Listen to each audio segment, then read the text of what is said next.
Et voilà maintenant une voiture qui n'est pas encore disponible sur le marché européen, mais qui est déjà un succès en Chine.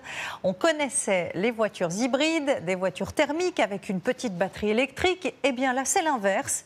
Le moteur d'appoint à essence permet même de recharger le véhicule avec une autonomie de près de 1000 km. Suzanne Prez et Louis Maloir. Sur la route, il y a des arrêts dont on se passerait bien.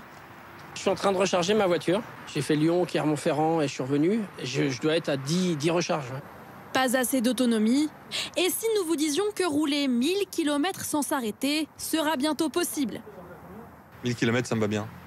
C'est presque trop même, on va dire. C'est plus que ce que j'avais avant, donc ça me va.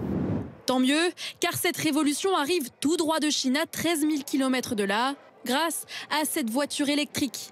Bientôt en France, le modèle s'arrache chez les concessionnaires chinois. Cette cliente vient justement de se l'offrir. C'est génial, elle a un prolongateur d'autonomie, ça me correspond tout à fait. En clair, son autonomie est prolongée par un générateur. Quand la batterie électrique se vide au bout de 200 km, un petit moteur d'appoint à essence situé à l'avant prend le relais. Pratique, car il vient recharger la voiture sans la brancher. On passe comme ça d'une autonomie de 200 km à plus de 1000. Voilà son principal atout. Vous garantir un usage 100% électrique pour les petits trajets du quotidien, jusqu'à votre travail par exemple. Et pour les grandes distances, moins fréquentes, il y a l'option essence. Cette usine chinoise produit 120 véhicules par jour comme celui-ci.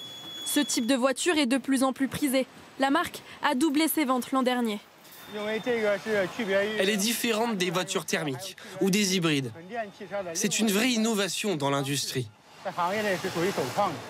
Dès cet été, ces voitures seront commercialisées en France et dans toute l'Europe.